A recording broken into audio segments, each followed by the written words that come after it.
In India, there's frequently been a view that people will say the rich are getting richer and the poor are getting poorer. This is comprehensively not true, because poverty is going down.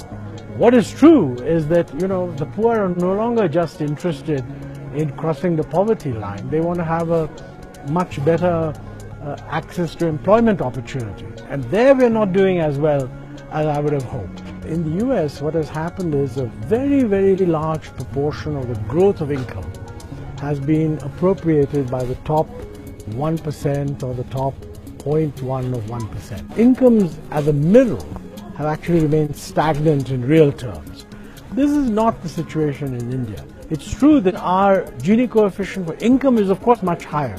It's something like 0.5. But the increase in that inequality is actually quite modest. So it's not the case that inequality has increased so much as it is in the US. The other thing is that in India, it's not true that the income levels of the middle have not risen, whereas in the US it is. In fact, a lot of the tension in the US is that the median income in real terms has been stagnant for 25 years, while a few guys in the financial sector are making billions.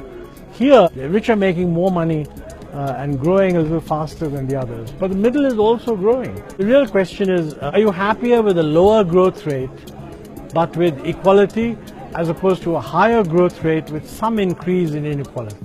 I would not say that a lower growth rate is always better as long as it doesn't lead to an increase in inequality.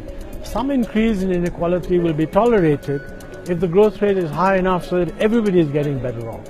And that's the key point.